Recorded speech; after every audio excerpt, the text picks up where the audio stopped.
গতিকে তৃতীয় আৰু চতুৰ্থ শ্ৰেণীটো আমি শেষ কৰিব লাগে কাৰণে চৰকাৰে কনচিয়াছলি সিদ্ধান্ত লৈছে যে স্বাস্থ্যটো আমি পিছত কৰিম কাৰণ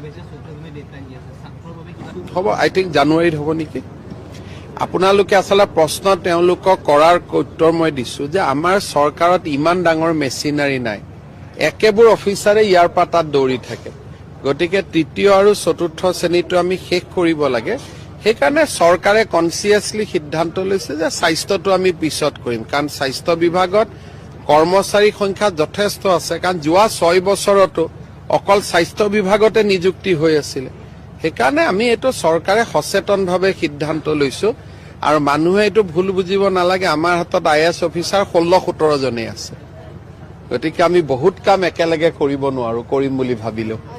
গতিকে তৃতীয় আৰু চতুৰ্থ শ্ৰেণীটো আমি শেষ কৰিব লাগে কাৰণে চৰকাৰে কনচিয়াছলি সিদ্ধান্ত লৈছে যে স্বাস্থ্যটো আমি পিছত কৰিম কাৰণ ছাত্ৰৰ বাবে এতিয়াই নাহে বৰ্তমান ছাত্ৰী 26,000 চাকৰি যিসকলে নাপায় তেওঁলোকক আবেদন মাচুলটো উভতাই দিব লাগিব যেতিয়া ৰিজাল্টে ওলোৱা নাই বাচ্চা জন্ম হলেহে নাম হ'ব আগতে ৰিজাল্টটো হওক ৰিজাল্টটো যেই মুহূৰ্ততে হৈ যাব যিসকল নাপালে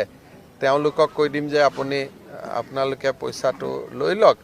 আৰু যিসকলে পালে তেওঁলোকক কম যে দেউতাক মাকক গৈ পেলাই ভাল কৰি সেৱা কৰক নিযুক্তি প্ৰক্ৰিয়া কেতিয়ালৈ হোৱাৰ সম্ভাৱনা আছে এইখিনি ৰেডি হৈ আছে এইখিনি অৰেলটো চলি আছে তাৰমানে কিছুমান কি হয় যেতিয়া জবৰদস্তি কৰিম মানুহে যেতিয়া ইন্টাৰভিউ বোৰ্ডত যাব সোমাব ওলাব লৰাজনৰ মনত বহুত প্ৰশ্ন থাকি যায় সেইকাৰণে আমাৰ